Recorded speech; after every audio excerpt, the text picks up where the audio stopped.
Hello, everybody. My name is Tyson Greenan and my co-host, Aaron. Hey, everyone. And tonight we are your MCs. Tonight could be the turning point for you. And I would just like to first off ask, where is everybody from? I would just love to know, and I love to bring everybody up on the screen. And every time you guys comment, I'm going to put it on the screen to be shown for everyone. It's going to be awesome. So, Aaron, how are you doing? I'm doing awesome. How about you, buddy? I'm doing well. I'm excited for tonight's show. I am so excited. I just got to meet Rita backstage, and she seems amazing. I need my glass of wine, and I think I'm going to learn a lot tonight. Yes, I think so too. I think she's going to be such an eye-opener for some people.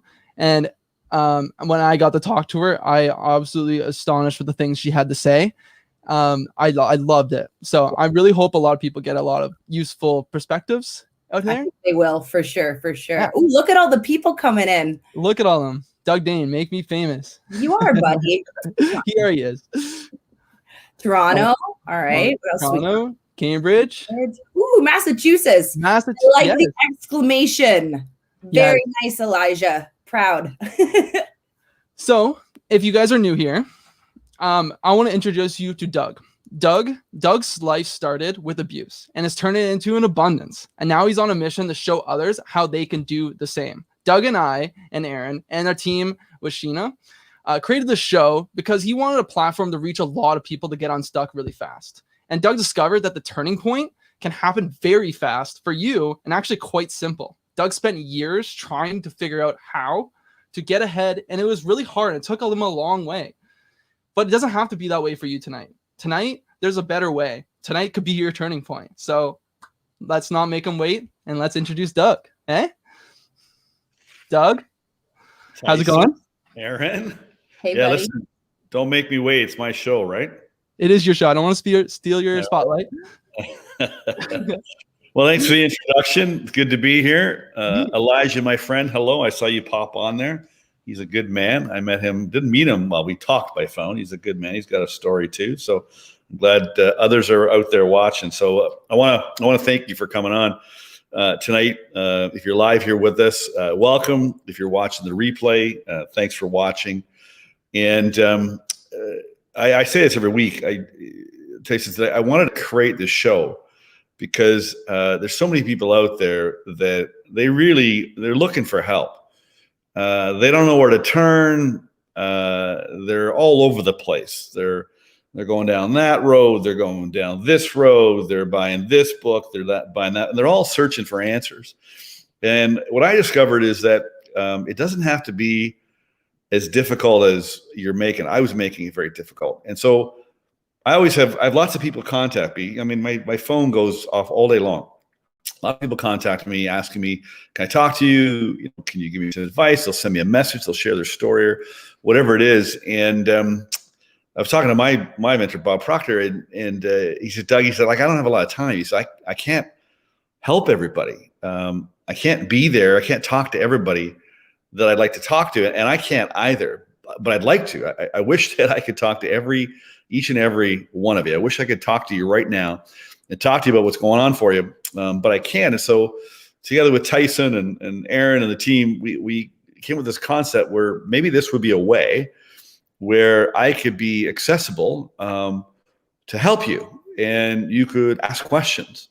And so whether if you want to submit a question ahead of time and reach out to us and I'll address it on the show. If you want to post something in the comments during the week when we're posting through Facebook or YouTube or wherever we are, if you're on our email list, whatever, I'm just here to help you and give you an opportunity to ask questions.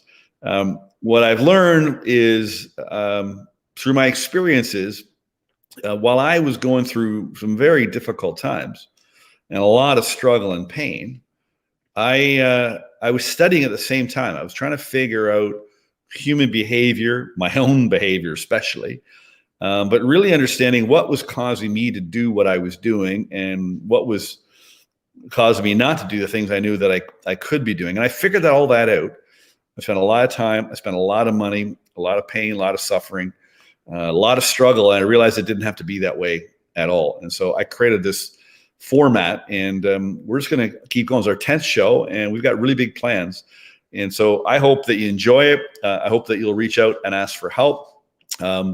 We always have a little sharing contest. So if you enjoy this, like grab your phone. If you're on the phone right now, hit the share button and share it out to your social media. Maybe share it with an individual. If you're watching the replay, share it. So we always say share if you care, and put the hashtag #AskDougDane in with your share, because we track them. And every week we have a little contest and giving away a gift card. So this week I'm going to give a gift card away from Amazon, and also a free 1-hour coaching session with me where I'll help you, work on your goals, get you unstuck, find out whatever's going on for you, and try to cause a turning point for you and get you going in the right direction. So hit the share button right now. If you care, share. And we really appreciate that in you doing that, So tonight's show is called These Damn Parents Today. I hear conversations, I overhear conversations, of course. You could be at the coffee shop or wherever. I have parents talk to me about young people. I'm a parent who struggled, and I hear these conversations. And one thing I always hear, I hear adults going, "These damn kids today," and then I want to hear what they have to say. A very common thing they say. They go, "These kids just think they're so friggin' privileged today," and I don't think kids think they're privileged. I think kids are very aware. I think at this time in our lifetime, I think with the accessibility to information, which is a good thing, but can be a bad thing, I think they're more in tune than ever. I think a lot of that has to go credit towards parents. I think it goes to the credit of those people that are out there in the world trying to bring awareness to people. That's what this show is about for me, is try to, wake you up, because the way you're thinking and working probably ain't working for you. If you're struggling in any area of your life, then obviously your way is not working. And so I think kids, young people, are more aware than they've ever been. And this sense of entitlement, I think they just really believe they can be more, do more, and have more. And they're looking at their parents, they're going, something's up. Something's not right. Something's off track. And so as a parent, for most of us, it sucks to be you. You got a bunch of shit dumped on you. Most of us did. Your parents probably really screwed you up. They probably really screwed up in the way that they raised you. Man, oh man, there's some people that are still pissed off at their parents. Their parents have been dead for 10 or 20 years. My dad's been gone since 1987. My mom since 2000. And I could have spent my life being angry at them, and they're gone, And so we got all these people, and they're struggling with so much crap. Now, your parents didn't do a very good job in most cases, but that's not their fault. And it's your responsibility to change that. Now, I'm so friggin' tired of people whining and complaining, especially this past year. Now, don't get me wrong. I'm going to probably piss you off with this, but this has been an interesting year. It's been a difficult year for a lot of people, but it's been a great year for a lot of people. Some people said, enough is enough. I'm getting off my ass. I'm taking control of my life. I'm taking control of my thinking. I'm taking control of my emotions. I'm taking control of myself as a parent, and I'm taking control of my life, and I'm going to do something about it. And other people are sitting around whining and moping and complaining about how bad they have it. And so some people, they're still moping and whining and complaining about how bad they have it because of what their parents did or didn't do. And as I said, it's not your parents' fault. They just did what they were able to do. People are only able to do what they're able to do. You're only able to do what you're able to do, but you're able to do whatever you want.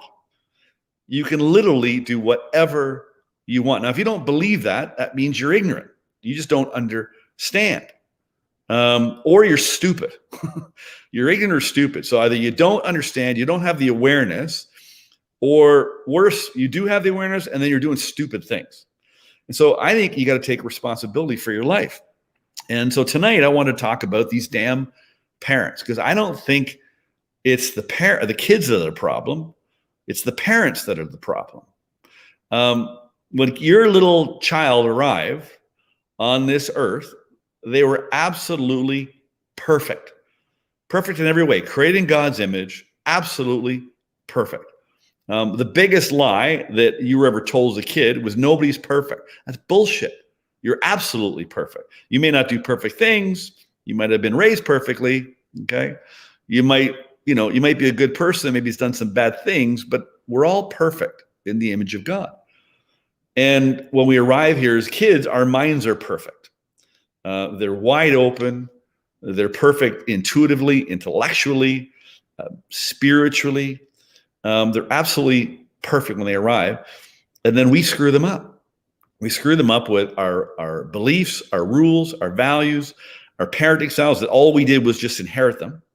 You often hear people say, well, there should be a license to, raise children and be parents. Well, the problem with the people that probably write the license, they don't know what the hell they're doing, Anyway, I think it's as a parent, as an adult, I think it's our responsibility to take control of our life and do a better job in raising children. And so I met a fantastic lady about, I guess it was 2015, so about 6 years ago. I was going through a very difficult time. My marriage fell apart with my daughter's mom, and I moved into this beautiful building downtown Guelph, Ontario, where I was living. And this lovely lady, Rita is her name. You're going to meet her in a second.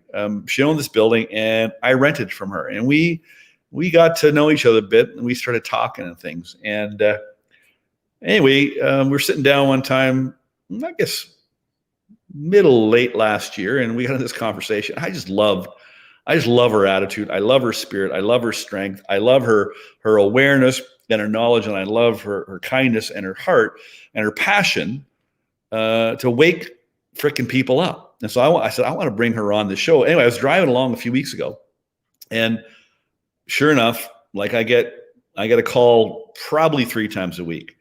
Doug, can you help me with my teenager? Sure. And so I'll listen to the adult, and they'll talk about their teenager, and I'll listen, and they'll talk about their teenager. And anyway, at the end of the call, I get off and I go, these damn parents today. And I was driving along thinking, who could I get to come on my show? Because I want to talk about these damn parents. And Rita came to mind, and I called her right away. I was in my car coming from Starbucks, and she said, yeah, let's do the show. And I talked to her about what the show was about. She'd watched a little bit. And I said, we're going to piss a lot of people off. She goes, yeah, it's going to be a lot of fun. So I hope we do piss you off. I hope we disrupt you. I hope we get you to look in a different direction. I hope we, break your mental inertia, snap you out of your mental inertia. Because the way we all live, we're ruled and we're enslaved by habit. And we don't think, we just do. We inherit all this mental junk and we carry on, we live our life. So I want to introduce you to Rita Vanderstreet. Thijs, you want to bring Rita on? Hello, everybody. Hello. Hi, Doug. How are you? Doing really well. How are you? I'm good, thank you. Thanks for coming on. Thank you. Well, I want to dive right in. We got about 45 minutes to get into a little conversation here, and we'll take some questions. Well, so if you're watching, if you have a question, if you want to chime in, if you want to get involved in the conversation, just throw your comments into, if you're on Facebook or YouTube. Tyson and Aaron are watching the feedback come in behind the scenes, and so that's a place where you can put in a question, if something triggers you, if you need some advice or help. That this is not just for me to rant and Rita to talk about what she's learned and sharing with you. We want to help, but it's also a place if you want to ask questions. And I think this would be a good opportunity for you. And so type your comments in, put your questions in, and we'll bring on a little bit later. We'll have a little conversation. So, all right. So these damn parents today, Rita, what do you think of them? They need help. And as you said, they need to learn how to be parents, but they also need to learn how to get their kids to be as independent as quickly as possible. And they don't like to hear that because they want to cuddle them. And they're lovely. I love children, absolutely love children. But the job, quote unquote, of a parent is to make your kids as independent as quickly as possible and let them know that here are the tools, that's the word, and I'm going to give you so many tools that you will succeed in this world, and you will end up your expectations of the world is according to your tools. So give them as many tools as you can. So why do you think people don't want to hear that about being independent? Well, because I kind of take away the, but they have to be kids first and they need to be, to me, loving them is giving them the tools. To a lot of people, loving them is cuddling them and putting them in cotton batting and making sure they don't get hurt and making sure that you take quote unquote control so they don't get hurt. Where my view is, okay, is the world's going to let them get away with it? No. So what's the reason you do? Yeah, I love to say it again. So just repeat that. If the world's not going to let them get, just restate that, because I love that statement. If the world won't let them get away with it, why would you? Because the end result of the child growing up is they have to live in the world. Right. Not in the cocoon that you made comfortable and lovely and charming and, the white picket fence, if I may. Right. That's not the world. Yeah. The world doesn't give a crap. Right. So give them the tools to go beyond your expectations, not just your expectations, but their expectations, and make sure they have the tools. And that means sometimes tough love. That means consequences for what happens, and consequences aren't good or bad. It's a consequence. The kids I had, they knew these three words: action, reaction, consequence. And to them, this was a mantra. Action, reaction, consequence. You don't like the consequence, don't do the action. Yeah, so play that out. So, and maybe if you can think of a time, so just, I forgot to mention this. So just so we're clear, Rita is extremely qualified. She's raised 7 children and they have grandchildren. And so she knows what the hell she's talking about. And you can already tell that already just by listening to her talk, but give us an example of that mantra that they know. Well, you do know my 7 children, some of them were runaways. And some of them would come in and they would have the attitude of, I can do whatever I want. And I would say, okay, well, if you're going to go out there and you're going to do this and this and this, are you prepared for the consequence? And in the beginning, they would say, yeah. And then they would end up with a consequence they didn't like. So at that point, because they were teenagers, I would say, okay, so I'm not going to give you your consequence, because then you can blame me. You can blame me for, oh my God, look what you did to me. Oh my God, how can you do this to me? No. I would like you to write down your own consequence for your behavior. Right. You agree with me, your behavior is wrong. You agree with me what you did. You didn't think through. You didn't think you would, quote unquote, get caught or whatever it was. Right. Now, what do you think your consequences should be? Now, they would write it out and they would give a consequence that I wouldn't even think of. Like, there's no way I would think of the consequence. However, they knew once it was written, they had to honor their own word. That's important. They have to honor their own words. You're giving them power. in their own consequence, instead of them being able to turn it around and say, well, you made me. No, I didn't make you. Right. You did Right. it. So that's one of them. I love that. You know, I think I mentioned last week before, I was talking to a young lady, 16, and I was asking her a couple of questions about what she wanted to tell parents. Mhm. You know, what do parents need to hear? And she said, get your daughter on the line, get Eden on the line. I said, that's a good idea. Let's hear what she has to say. And she said, I just wish adults would talk to me on my level. You know, she's 16, right? She goes, I wish they would just talk to me on my level. And what I love about that is that you're basically, it's like coaching. I mean, you're just facilitating them figuring out their own shit and their own problems. And also I love the idea of what's the consequence, because they're thinking from their perspective. You're not telling them. That's I think one of the biggest issues. We just keep telling them shit. I'm going to tell you what to do. I'm going to tell you what's good for you, and I'm going to tell you how to do it. And the kid's looking at you going, I don't like it, but okay, I'll do it. And it didn't teach me anything, or it didn't help me anywhere.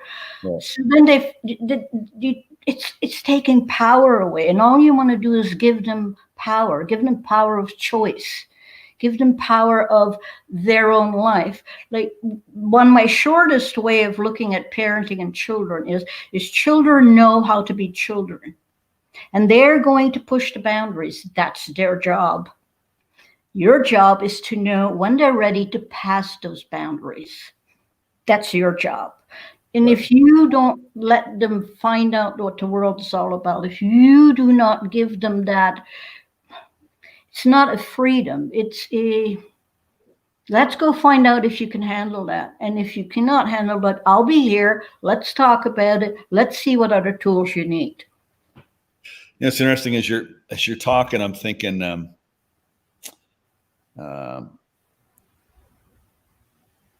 parents start complaining about why they're not in relationship with the young people in their life. Mm-hmm. And then they go right back to what's wrong with the young people when, they're not. I mean, this is such simple advice to follow. And if you followed it, you'd stay in relationship with your kid. Because I think the young people, they go, you say and do things, and they're thinking, especially, and little older, they're going, she's out to lunch. But, I live here. And that's what she wants from me. Okay, I'll do it, but it ain't going to help me anymore. I remember one of my teenagers. She was a very, very angry teenager when she came to me. Right. And she would go out, and every second word was a swear word. Mm-hmm. And she was very angry. And I looked at her one day and I said, what is it you're trying to communicate? Like, I could have gotten angry and said, we don't use that word. No. She's using that word for a reason. Right. So one day I sat down and I said, okay, so what is it you actually are trying to communicate to the people? Because you do know if you're going to use the word of F this, you're going to get back an F this, and you're going to F each other back and forth until one is going to get so yeah, so that's not solving anything. Right. So what you need to do is communicate what is upsetting you. You can tell them, I'm upset about this, and you might get an answer, but telling them to F off is only going to give you another F off. That's going to end up with another F off going to another F off, which gives you nothing except for two people being very F-offed. It gives you sweet F all. So she kind of looked at me and she said, so if I actually tell them what peeves me off, it was a different word, but that's okay. Yeah. They would hear me. I said, well, the only thing I can suggest is you try. I didn't say go do it. I didn't say that's better. I said, find out where you're going to get if you change from yelling and screaming and being angry to actually letting them know what you're upset about. Right. She came back and she said, that worked. And I went, amazing. And you didn't even have to say, I told you so, but you can do it inside. No, it's not an I told you. I know. The worst thing a parent can do is have the I told you so attitude. Like, that's the last thing a teenager wants to hear. I told you so. Why didn't you listen to me? Well, there's no point in that. I mean, that's your own ego, Yeah. My thing at that with the parent would be, well, did you give them the tools to begin with so that you wouldn't have to say, I told you so? Right. Now, the tool of letting her know you can communicate your anger was a tool. Took some time sitting down, talking about it, listening to it. Yeah. But she came back and said, well, that worked. Now, how do you think she would have felt if I said, well, I told you so? Getting the trust of your teenager, and that is a big, important part, getting their trust is very important. Yeah, absolutely.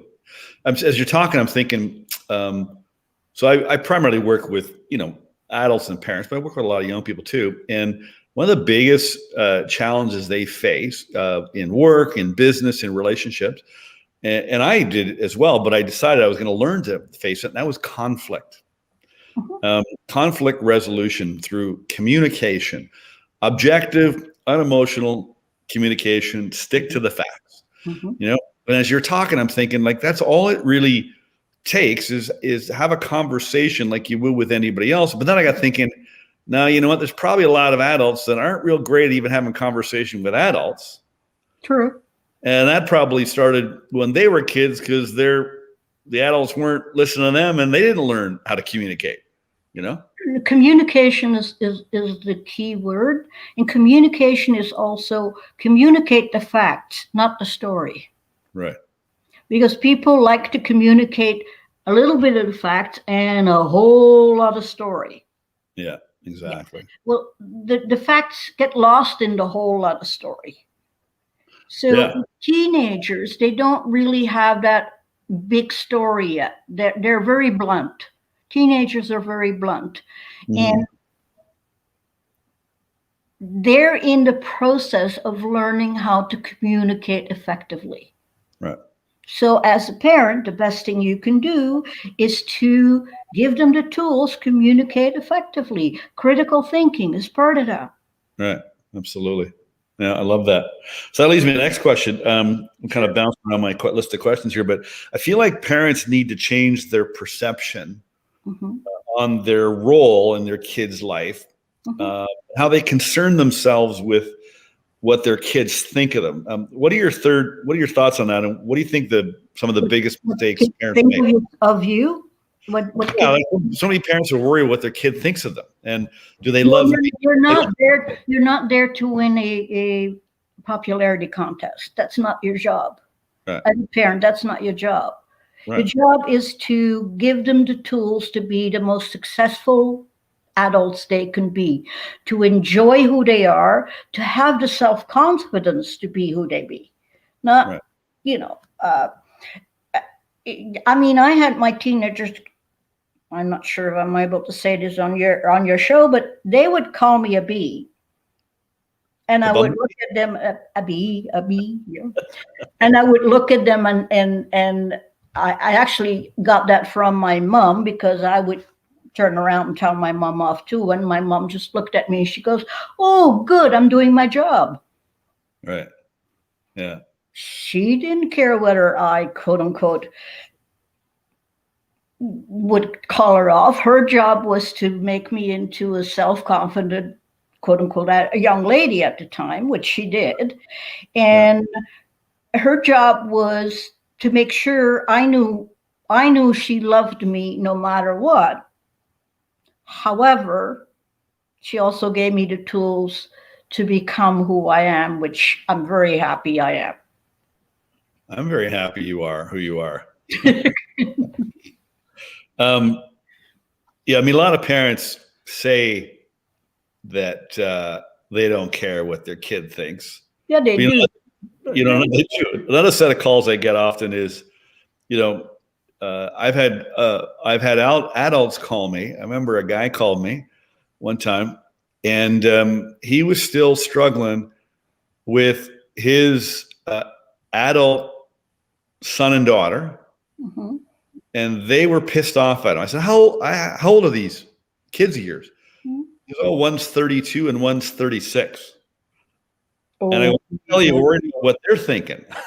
So he's still trying to manage them being unhappy with him. And I got the story and all that, and I go, I don't know what the hell you're worried about. But people, they just get sucked into this stuff. So the kid's upset. The kid's 32. I'm sorry, it's not a kid anymore. That adult is upset with something that happened maybe years and years ago. Yeah.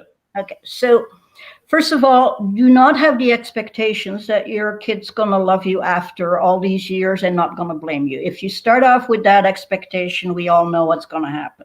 Right. Okay.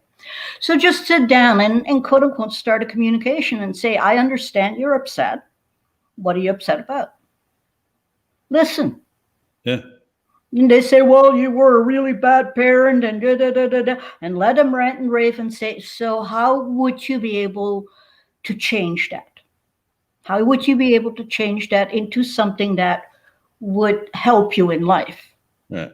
Not me, you. Because now you're 30, you have all these opportunities that you can take and change. So how can you change that? What do you need? What tools do you need to change that? Where do you need to look? What do you need to think? How do you need to think? What are you thinking now that's not working? Stuff like that. Yeah. I'm thinking if I had met you, maybe even, so at the time I met you, Eden was 12, 13. Mm-hmm. If I had met you even a couple years early, 8, 9, 10 years old that she was, and I'm listening and I go, yeah, this is all great advice, Rita, but that's not practical. But as I've gotten to know you, like what you're demonstrating here, anybody can do, but what you did is, and you were, so all of these children you raised weren't your own by birth, right? They weren't. They came to you at different stages and different problems in their life, et cetera, and you raised them as your own. Mm-hmm. But in listening to you, it'd be easy for somebody to go, yeah, well, it's easy for her to sit there and talk just like all these experts talk. But in knowing you, what you did is you made a decision that this is the way I was going to approach parenting. And you are very pragmatic and unemotional, and you stick to the facts, intellectual, critical thinker, like you communicate well. And you had to do that in your business, in your career, and in your life. But that's just simply a choice. Mm-hmm. But everything in life's a choice. Yeah. You can choose to and let's face it, little babies are nice and cute and lovely, and you want to hold them, and you want to protect them, and that's all good. But the next part of that is, how are you going to raise that child to be a critical thinker, to be somebody who loves herself, to be somebody that knows whatever this child will go after, she's going to succeed in. And if she comes to, and one of the biggest one of the biggest issues I had with my teenagers was this, well, I'm a failure. It took me forever to change the failure to redirect. Let's redirect this. Let's reframe this. Let's look at what worked and what didn't work. And if it didn't work, it's just life showing you that you can reframe this into something that's much better. Now, that's a really big one if they come to you when they're teenagers. Mm-hmm. But you can start that off when they're young if they're yours. Yeah. You can start them off with critical thinking. You can start them off with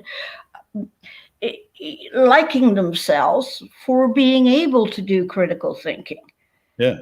So you can start off your child as a world explorer from the beginning, because we explore life anyway. So, and it's never too late for the beginning. No. Never no, too. I had a teenager come to me when she was 16. That's the one that was really angry, the one that effed everybody. So she now has 3 kids. They're 3 of my grandkids.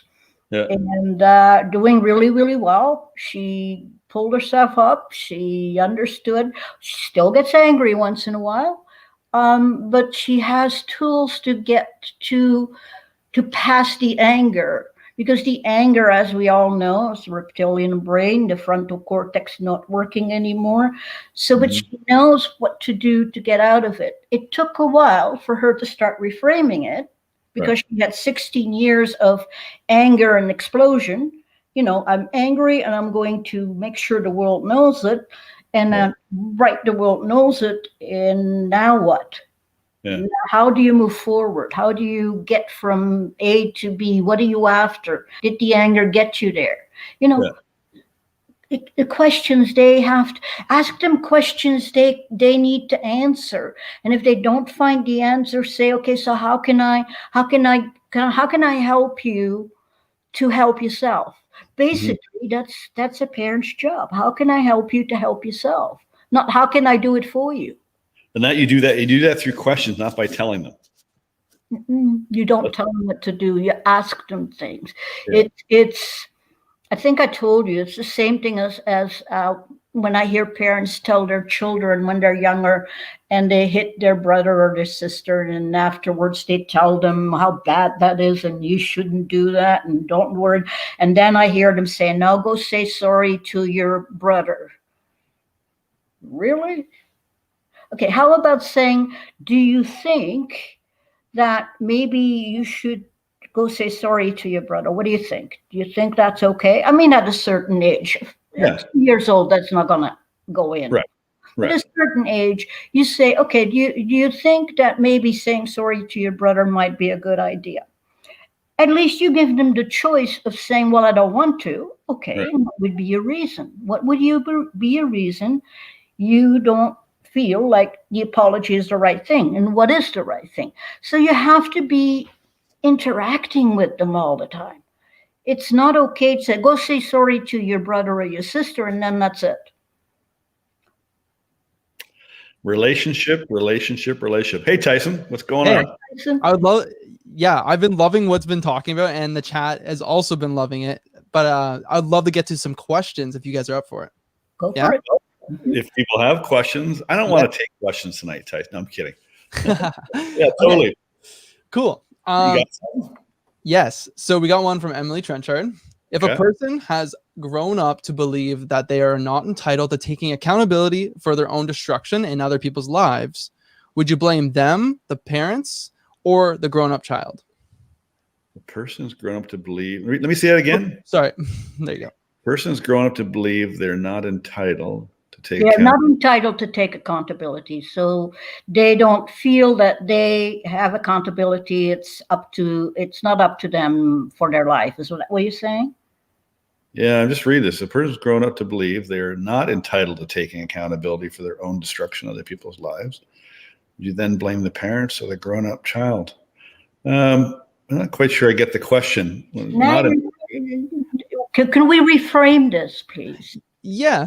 I think what she's trying to say is someone, maybe a child, maybe a teenager, maybe they're in their lives, they're not taking accountability for the actions that they do to other people. Do you blame the parent because they didn't strict them and like really give them the right teaching, or do you just blame the child? Okay, you can throw blame around all over the world. What are you going to do about it? Right. That's the question. Like, okay, so the child thinks it can destruct other people's lives, and they don't take accountability, and it's not my fault, it's your fault, or something like that. Okay, so now you need a dialogue. You need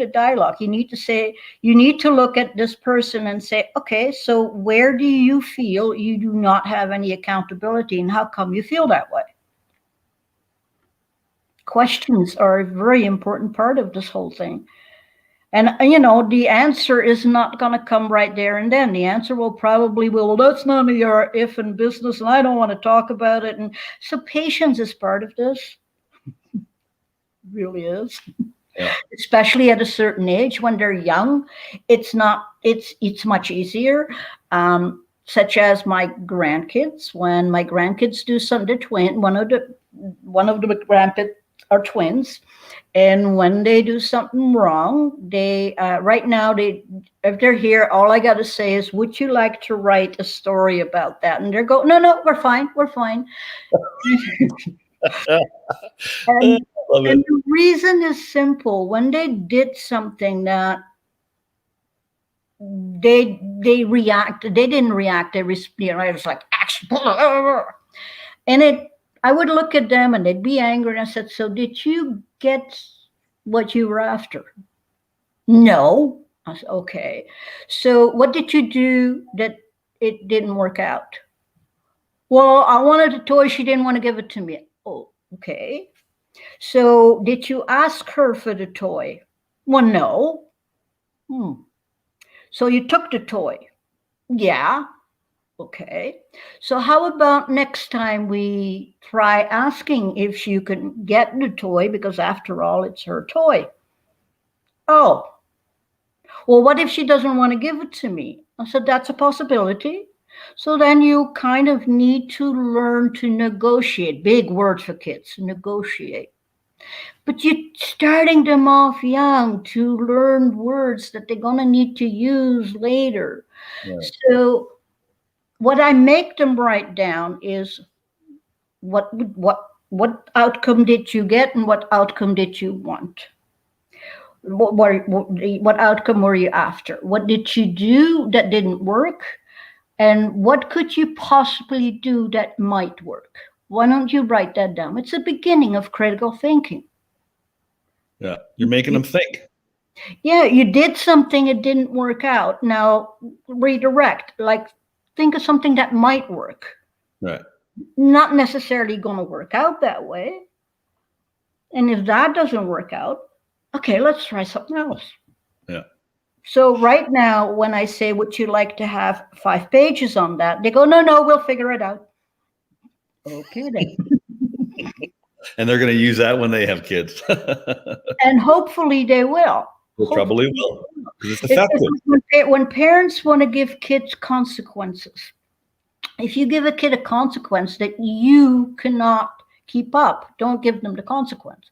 It's like saying, you cannot have your cell phone for 3 weeks. And then they go to school and you as a parent want to make sure that you know where they are at all times. So you give them back their cell phone. Double binding message. Oh, now what's the kid going to think? Well, you're training them to be great at manipulating and get what they want. That's for sure. You're training them very, very, very well. You're going to have a consequence. Make sure it's a consequence that means something to them, which is when they're teenagers, let them write out the consequence and then stick to it. Yeah. Stick to it. The biggest issue I find with parents is they're good at giving consequences and they're really, really bad at sticking to the consequences. Right. I remember just quickly, and I still get it. I don't know if you ever get that feeling. Do you ever get the feeling when you see a child going to maybe fall and hurt themselves? You get that staticky feeling in your chest. You know what I'm talking about? That feeling is never. I don't know. I get this feeling, and I remember early on in my studies around parenting, and one of the things I learned is just let them fall down and scrape their knees. Yep. And let them discover, let them fail, let them hurt themselves. That's the best. And I wouldn't call it let them fail. Let them find out what it's like to make a choice that didn't work out the best way or didn't work out the way they anticipated.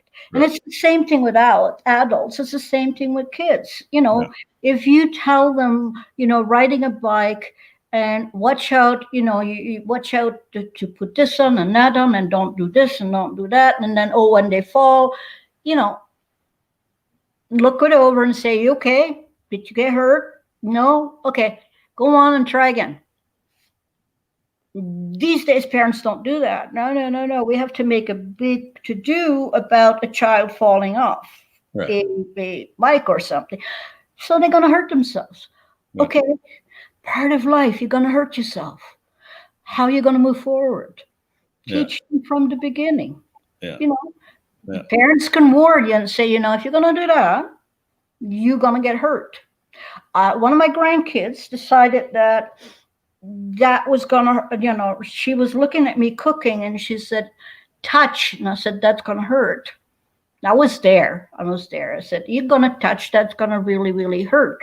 And I took a pen and I said, I hit her finger. I said, does that hurt? She goes, yeah. I said, you touch that, it's going to hurt a heck of a lot more. Is that what you would like? And she went, no. So she didn't touch anymore.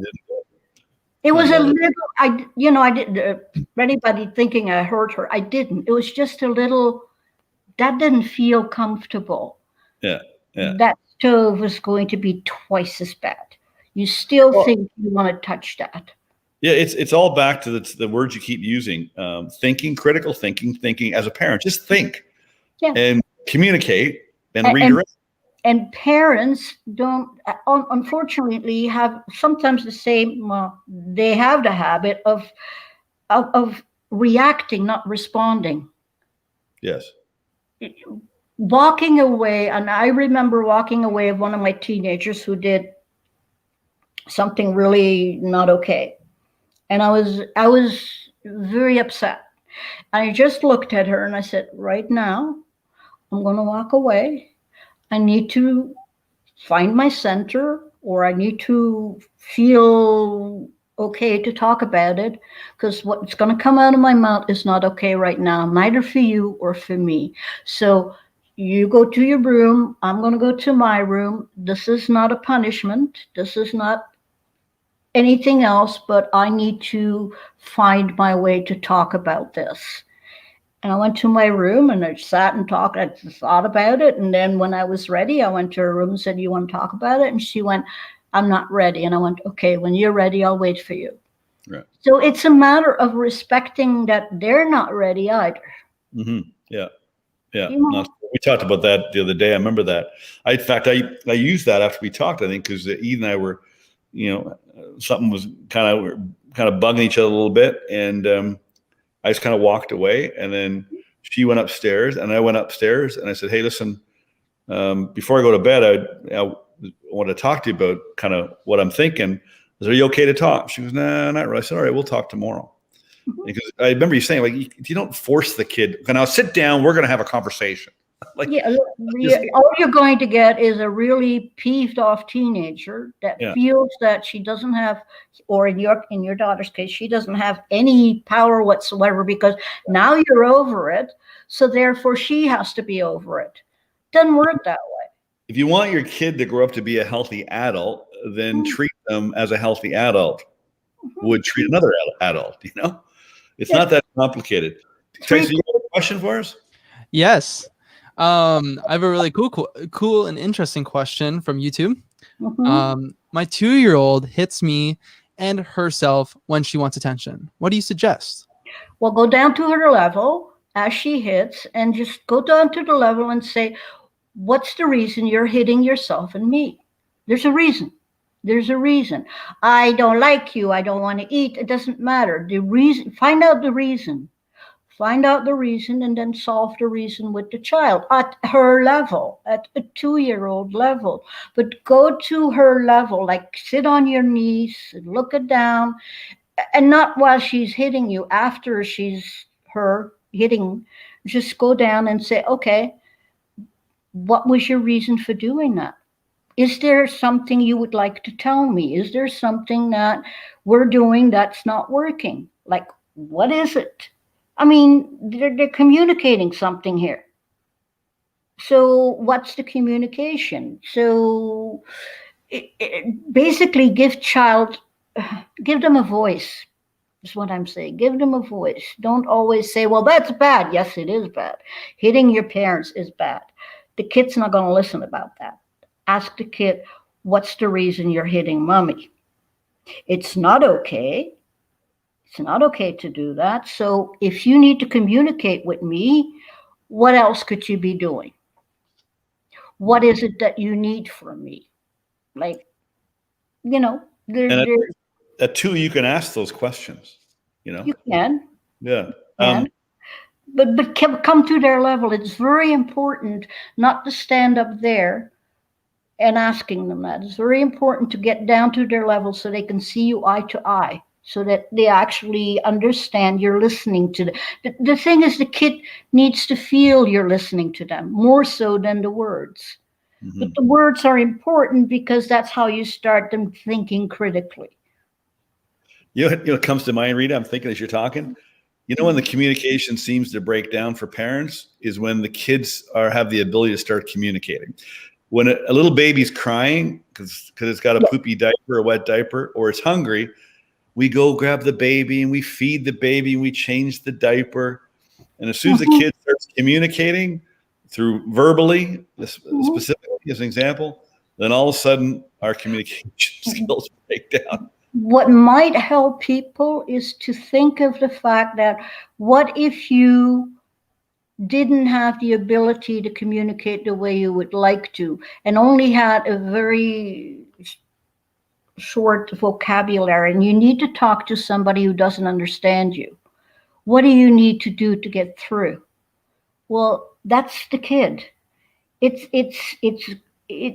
wants stuff. It wants to communicate, doesn't have the words for it, doesn't know how to communicate it, but hitting works. Yeah. Now I got your attention. Hitting works. I got your attention. It's like biting. That works as well. Got your attention. Okay, Yeah. so obviously the kid wants to communicate. So sit down, look and say, okay, so that hurts mommy. What would you like? You let them know it hurts. It's not okay to hurt people. But what would you like? What can we do different? It might not know what you're saying, but what we could do different. How about if we play with this or this? Give them a choice. Always give the child the choice. Always. Give them a choice. Always. Because it makes them think. You know, it's like, it can be something silly. Do you want this bear or this bear? To us, it's bears. Right. To kids, it's important. It's something complete. This bear is Jojo, and that bear is Bobo, because they gave it a name. Right. But they want to go with Bobo, not Jojo. You don't care, but you're an adult. You're looking at it. There's two bears. Not to a kid. It's so simple. Yeah. But it's so powerful because what you're teaching, and one of the biggest things people do a piss poor job at as an adult is make decisions. And that's the beginning of teaching them to make their own decisions. Just give them the tools to succeed. Absolutely. Yeah. I was actually going to come on to an extension to what you're talking about. What if the kid shuts you out? This is someone just commented to that. Again, what's the reason the kid shuts you out? What's the reason you can go and say, whenever you choose to, mommy will be listening. In the meantime, what would you like? A cup of milk or a cup of chocolate milk? Again, you give them a choice. You get them out of there. I don't want to talk to you, or I don't. But the child is looking for something. It's not getting it. Okay? Find out, but not in a way that you're going to give in to them. Find out, what is it you would like? Nothing. All right. However, I'm going to have milk. Would you like milk or chocolate milk? I'm going to have a glass of water. Would you like a glass of water or a glass of milk? Don't want anything. Okay, let me know when you're ready. Mm-hmm. Yeah. And the choice is an invitation. Mm-hmm. You're inviting them to have that conversation. So, Tyson, I'm not saying it's not going to take patience. That I did not say any of that part. Patience is important. And a lot of people have a lot on their minds and a lot on their this and a lot on their that. But when you do these things when they're little, when they're teenagers, it's going to be so much easier. Cool. So much easier because they already know how the critical thinking works. They already know they can have choices. They already know that you're appreciating their input because they would like appreciation from their parents as well. Yeah. it's not just, well, you know, my parents appreciate that they did something. It's amazing. Appreciate it, but don't go overboard and, you know, give them $20,000 because they did something. Just wow, that was real cool. I'm impressed. You know. I got a burning question for me. We only got about 3 minutes left here, so I'm gonna put you on the spot here, and we might have time for one from the audience. Put me on the spot. In my mind, from what I see, a lot of parents are basically young people living in adult bodies, struggling, raising young people that struggle. What do you want to say to them? Don't be so hasty. Don't be so hasty to. Kids are going to do things that are going to peeve you off. That's their job. Sit, think, how can you best handle the situation at hand? The little bits that I gave you as to empower the kid. By empowering the kid, you can empower yourself. Give them choices. Empowering the kid doesn't mean give them the power. Empowering kid means help them think for themselves. Help them make choices. Help them to communicate. And communicate in a way that is going to be advantageous to them. It will help them grow up. How's that? Yeah, you know, it all comes down to it's the same thing that, you know, I just teach people to do, and I got taught to do. All we're saying here tonight, and theme, there's been a lot of themes, but one of them for sure is take time to think. Don't think about how angry you are. Don't think about how frustrated. Don't think about what the hell's wrong with you. Don't think about what's wrong with your parents, the way they raised you. Just stop for a second and think.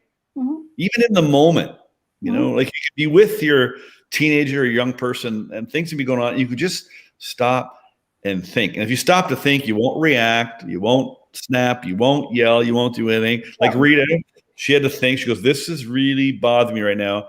I'm going to go over here. And we just have to think. And if you think, you're well equipped. You went through enough crap when you were young, saw enough crap, and you know yourself well enough to some degree or another that if you think, stop to think and think, you'll get better at it, and you'll be a better person. You'll be a better parent. You'll be a better everything. If you just and be patient for yourself as well. Yes, like you're going to end up doing stuff that, you know, I thought that was going to work. Okay, stop. Okay, that didn't turn out the way I thought it would. What else can I do? Yeah. Like, stop and don't beat yourself up over it either, because I see a lot of young parents beating themselves up. I should have been so much better. Oh my God. Okay, stop down. Yeah. Go, okay, what I did didn't work. Yeah. What else could I be doing? Which is the same thing you would be teaching your kids. What you did didn't work. What else could you be doing? Yeah. And maybe you got to just keep raising yourself by doing the same thing to yourself, you know? That didn't work. What could I be doing that I think that would work? Don't expect it to work. Yeah. Because if you have an expectation and it's not going to turn out the way you think, you're going to start beating yourself up again. Yeah, exactly. Don't beat yourself up. Well, listen, we could go all night. Before we started the show in the green room, I told Tyson we should probably make this a 2-hour show. This has been so good. I really appreciate you. Listen, if you're listening, you like this, share it, hashtag Ask Doug Dane, and, you know, put parents on it. If you're a parent, you got to watch this because, you know, Rita, you're just an amazing person. And I admire you. I want to thank you for coming. I'm grateful I met you. You're welcome. And grateful I answered that ad and I got to live in your home and get to know you. And I'd love to have you back on here again. It was just such a great show. Anytime. All right. Have a good evening. Thanks again. All right. Thanks, everybody. Bye. Thank you, Tyson. Thank you, Aaron. Have a good night. See you. Bye.